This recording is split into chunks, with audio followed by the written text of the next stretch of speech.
The date was June 28, 1919, in Paris, France. 32 countries were in attendance to officially end World War I. They signed a document to solidify it all. This document was called the Treaty of Versailles.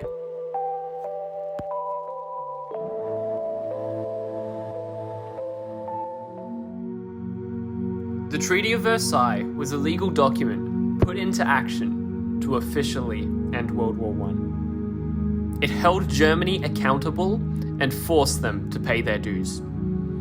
This resulted in reparations, economic, political, social, and territorial.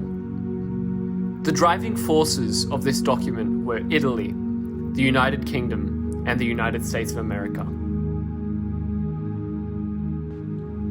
The Treaty of Versailles had many effects on Germany, both politically and economically.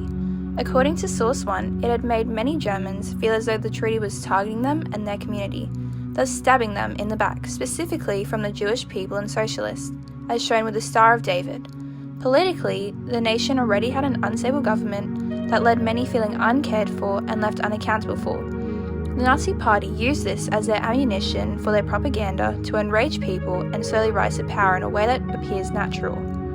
Due to this rise, the Weimar Republic lost their trust in society, thus getting their land and military removed and given to the Nazis. This change had benefited the Germans at first, as they were struggling economically and needed to take a new approach to pay their debt.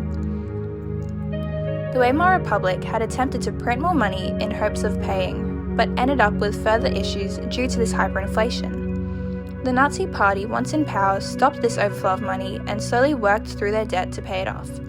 Although now they had the money available, the countries they were indebted to decided this wasn't good enough. This rejection from the countries led Hitler to use it as propaganda and win the people over to start World War II. The Treaty of Versailles resulted in many social impacts for the people of Germany.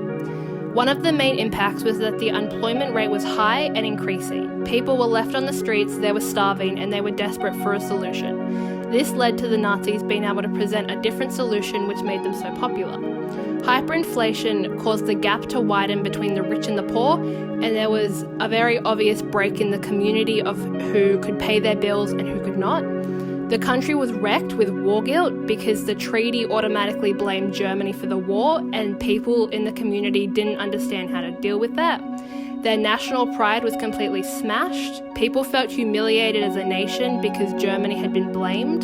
The Nazis came in as an alternative and started to blame other countries. They also used the Treaty of Versailles to resonate with people because of how upset people were socially. The territorial impacts that they had is that the treaty forced Germany to give up some of their land. This meant that they lost 10% of their land overseas, 16% of its coal, and 48% of its iron industry.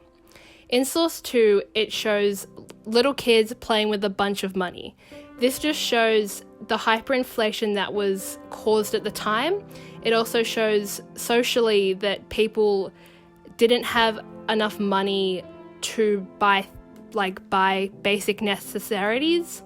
They couldn't pay for what they needed, and it resulted in children literally playing with money on the streets because the money that they had became worthless.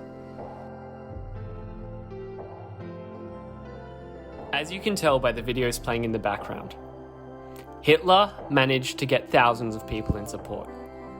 He used fear and rage and hate for other European countries because of the Treaty of Versailles as propaganda to get following. He was a brilliant public speaker and used this to his advantage.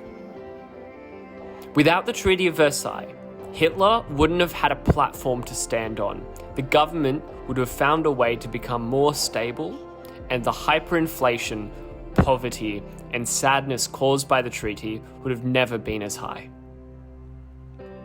Therefore, the Treaty of Versailles is one of the biggest factors of how the Nazis rose to power.